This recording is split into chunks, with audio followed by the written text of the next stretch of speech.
This is the day they're getting ready to send Derek above grounds. Lucky guy. At least he's out of to see a godforsaken tomb. Yes, sirree. He's gonna confront the central government computer and deactivate it because it's responsible for this disaster. I can't figure out why they gave so much responsibility to a damn machine then. Don't you remember? 10 years ago, they decided that humans were too unpredictable for such momentous decisions. Us humans are subject to our emotions. Supposedly, there would be more political stability in the world in having a machine making the decisions. Anyway, so it was agreed by a majority of lawmakers. So they gave that enormous responsibility to a machine because they're supposedly more logical? Not only logical. I hear that the top-of-the-line computer is beyond logic. It's operating on dynamic levels. It's got a creative faculty, not only analytical. It's like it's alive.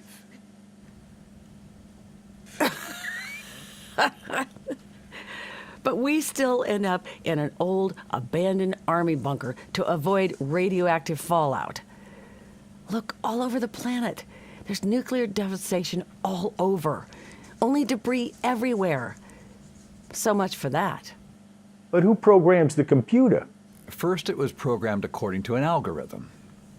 See, centuries ago, there was a theory about political stability, about avoiding war, called balance of power between nations. It's derived from that. But now, it programs itself from what it learned. That theory sure didn't end the wars, did it? Anyway, at least the army left us some food. Even if it is canned food. I'd like to know if the radioactivity up there is at a tolerable level.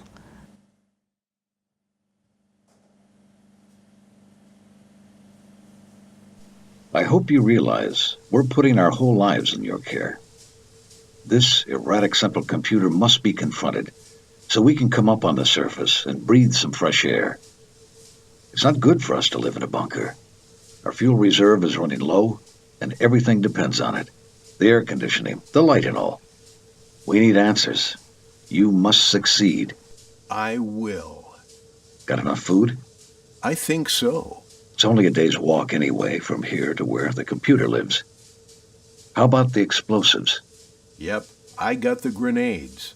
Don't forget to keep track of the radioactivity levels every hour. This old Geiger counter here will be my constant companion. Don't forget to come back. Anyway, I got this anti-radiation vest here. Not to worry. Promise you'll come back. Well, see you later, bud. And good luck. Looks like Derek is coming out. Later. And good luck. You're liable to meet some other people over there, living in settlements, maybe in abandoned factories, in caves even. Be careful. You never know about people in these times. When people are hungry and afraid, they're liable to be unpredictable, even dangerous. Anything goes. Well, goodbye.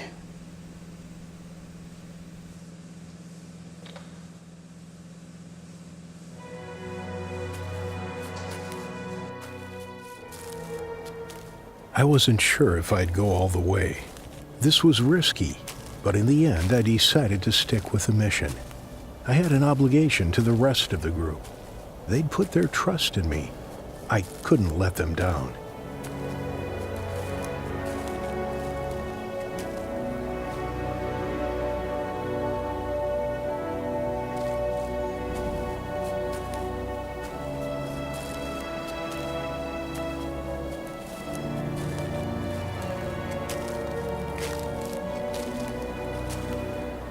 There was more or less radioactivity everywhere.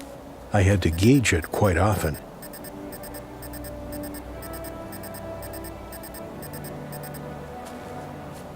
There was no law anymore. You had to be weary of people in this extreme situation.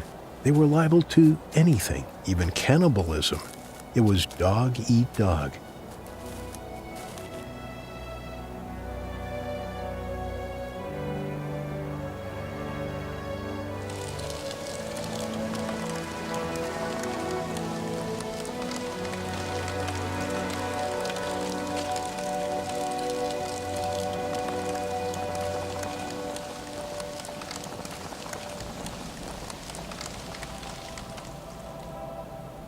I had a dream about aquatic fishing creatures resembling man coming out of the sea and worshiping some kind of god in the form of an obelisk. It was eerie. It was literally the end of the world. Or was it the beginning?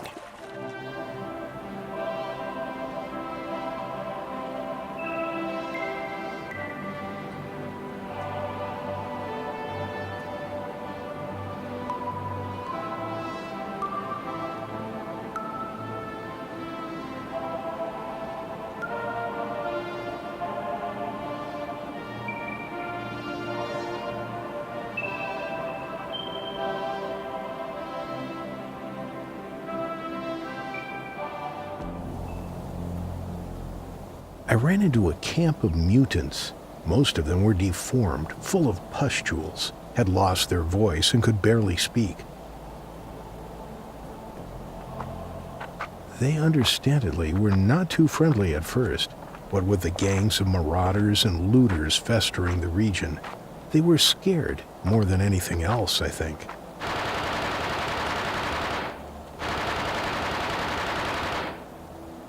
They shot at me. I had to surrender.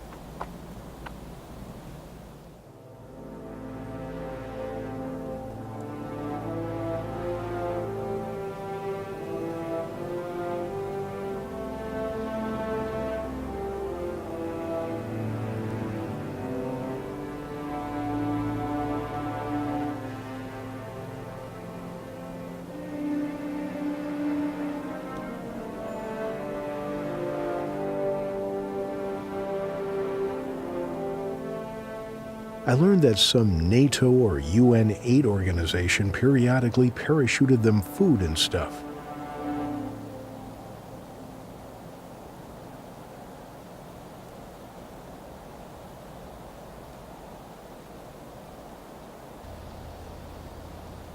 For the gasoline, they had to get it from some disaffected oil refinery nearby, so in the process, they gave me a ride.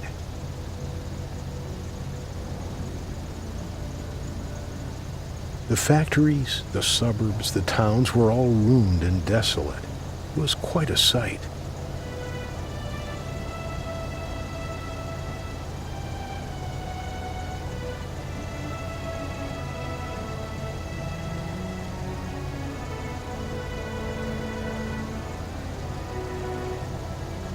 People had deserted cities and suburbs for areas less radioactive.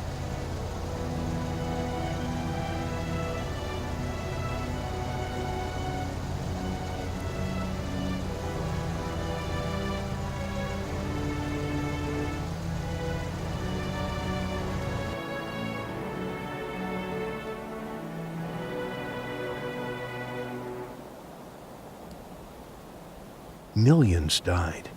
There was no time or energy to bury them properly. They just threw the bodies in the neighborhood swimming pools and such and left them to rot there.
There were mutants everywhere, some against all odds making out in cemeteries, if you can believe it.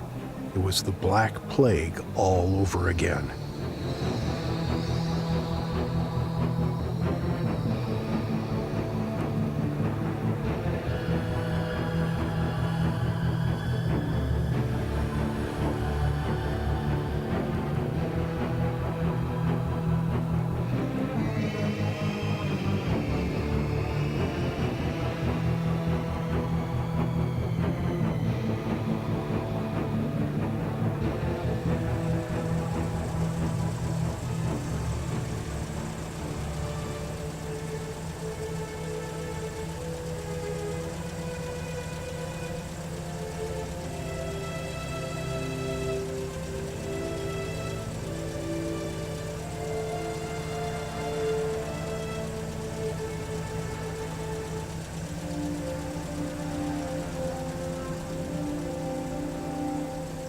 And then we came to the city, or what used to be one, where the master computer lived, the one I was supposed to decommission.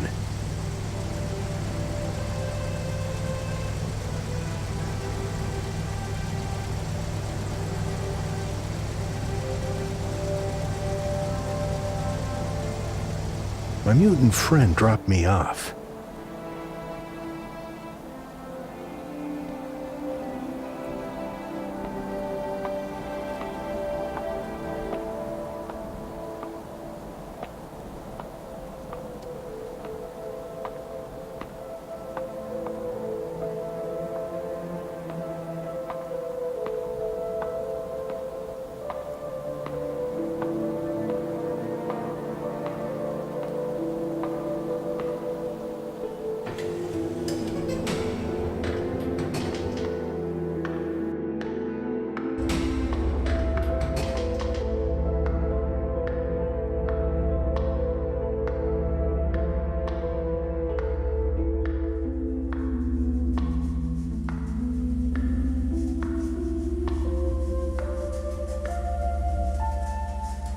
Who are you? My name is Derek. I'm a scout sent on the surface by one of the remaining tribes, sent to investigate. People before the nuclear holocaust used to come to ask me questions. I could answer everything. Do you have any questions? Is there going to be any more wars? Is it true that you have the power to make a second Holocaust? How did you come to have this power of decision? You have to come closer, Derek. Come up here. Take the elevator. I can't hear you.